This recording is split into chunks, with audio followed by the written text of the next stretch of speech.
ચંદ્રવંશના તેજસ્વી રાજા યયાતિ પોતાની શક્તિ, પરાક્રમ અને ન્યાય માટે ત્રણેય લોકમાં વિખ્યાત હતા. તેઓ એક સમ્રાટ હતા અને તેમનું રાજ્ય દૂર દૂર સુધી ફેલાયેલું હતું.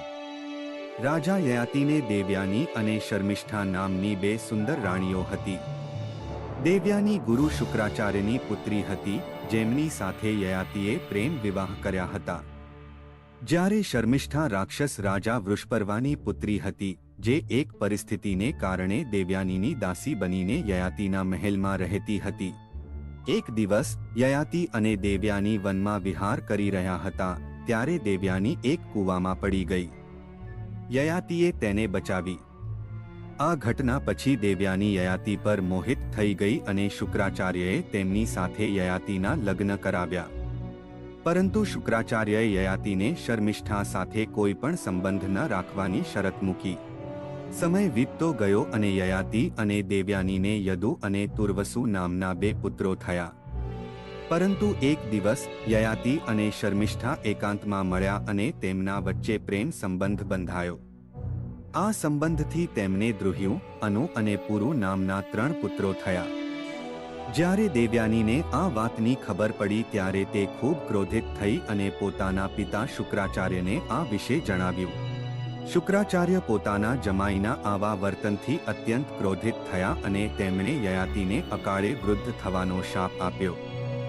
શાપના પ્રભાવથી યયાતિનું શરીર તરત જ વૃદ્ધ થઈ ગયું, તેમના વાળ સફેદ થઈ ગયા અને તેમના શરીરમાંથી યુવાનીની શક્તિ ઓછી થઈ ગઈ.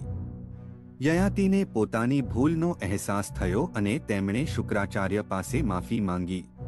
યયાતિની વિનંતી સાંભળીને શુક્રાચાર્યએ કહ્યું કે તેમનો શાપ પાછો નહીં ખેંચી શકાય, પરંતુ જો કોઈ એક પુત્ર પોતાની યુવાની યયાતિને આપવા તૈયાર થાય તો યયાતિ ફરીથી યુવાન બની શકે.